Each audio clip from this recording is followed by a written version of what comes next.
Jared here of Specialty Aqua.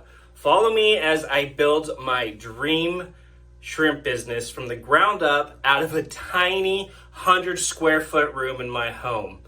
Now, today I am talking about blackouts on your aquarium for unwanted algae. Now, the reason why you do blackouts on aquarium is to get rid of the algae, the unwanted algae.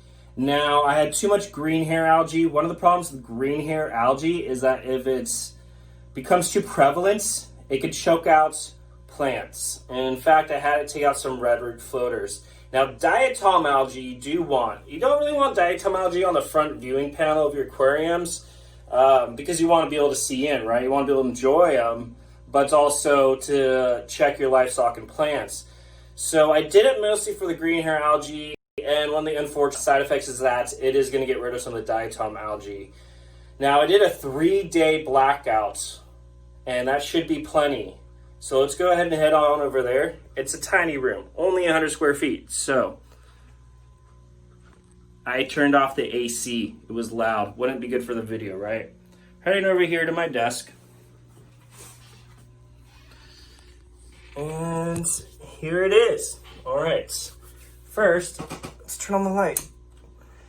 Now, for a blackout to be successful, it's got to be a complete blackout. Can't have any light leaking in, right? So I wrapped 2 towels around here and I taped them shut.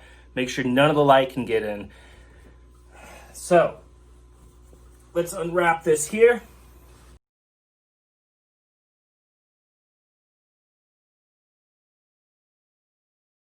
I sealed it up really well. Now, another danger of this is that you can choke off the air to the aquarium, which is not good, but I have a sponge filter in here, so it was getting plenty of air.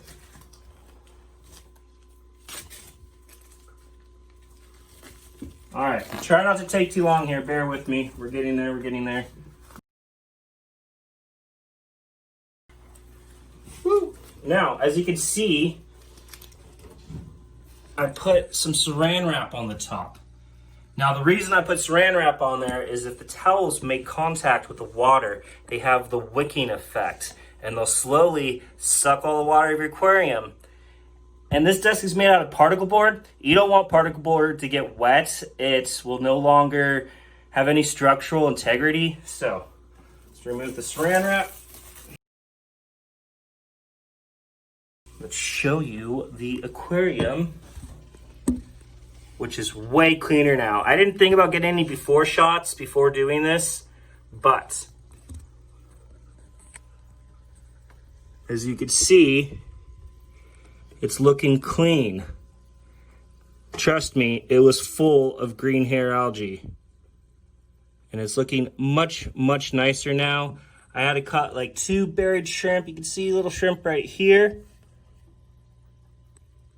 Hopefully you're capturing it. I am filming this on my phone with it facing forward, but it's looking much better, right? So I am now going to do a water change on my Desktop Nano, and I just love this tank. You know, it's just a nice little world of its own right here on my desk, and I'll be here working away, doing boring, tedious stuff, and I get to just look over and take a nice relaxing break. Reduces stress, anxiety, and it's just fun. You can also see I've got a bunch of guppy grass in here. That's a fast-growing plant, sucks up some nitrates, and things are looking good. I am very happy with the results of this blackout. It's looking much nicer, and I did not lose all of my diatom algae, thank goodness. Oh, we can see little baby up there in front. Hopefully the camera is getting that. There's a couple babies in here. It is looking nice, guys. I am very happy with this blackout. Nothing like having a fresh, clean tank. It did not look good. There was a lot of green hair algae in there. Now, granted, I do have this tank next to a window, which is also, as most of you know, going to contribute to algae. Now, the thing is I have a tint on that window that blocks out 70% of UV light. 70%. So It's not as bad as it could be. For example, if I had no tint on the window, but that is definitely still a contributing factor to the algae. Apparently, enough light from like a small LED book light is enough to grow algae, so things are looking good. Very happy. All right. Look at all the happy little shrimpies in there.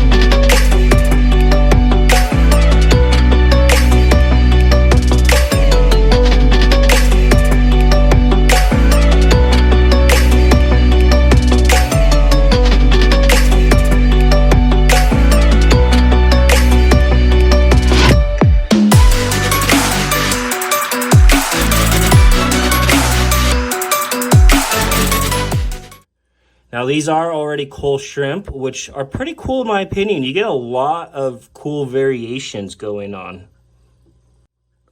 It's not a professionally aquascape tank, even at a 2-gallon nano, but I'm pretty happy with it. Okay, here I am doing a water change. I'm using a drip acclimation kit, but I'm not dripping the water out of it, because on this kit you can see here, you can adjust the flow, and I have it fully open, and it does slowly suck out water still, a steady trickle really, but since I'm not dripping water back in, I want to remove. Now, you don't want to change too much water on a nano, because on a nano tank, parameters can swing much faster. So that's just about enough right there, and there was already some evaporation, and you can see here, the water's a bit green. Okay, now I am dripping fresh, clean RODI water back in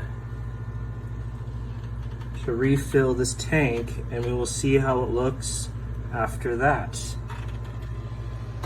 All right, that's everything. Thanks for joining me. Hopefully you learned a little something about blackouts that can be very effective. And there's many factors about going in to control algae and getting your ecosystem balanced. I'm not going to go into all of those today. That is for a separate video. If you feel like seeing more from me, there's a subscribe button somewhere. If you want to help out, go ahead and hit that thumbs up. Thank you.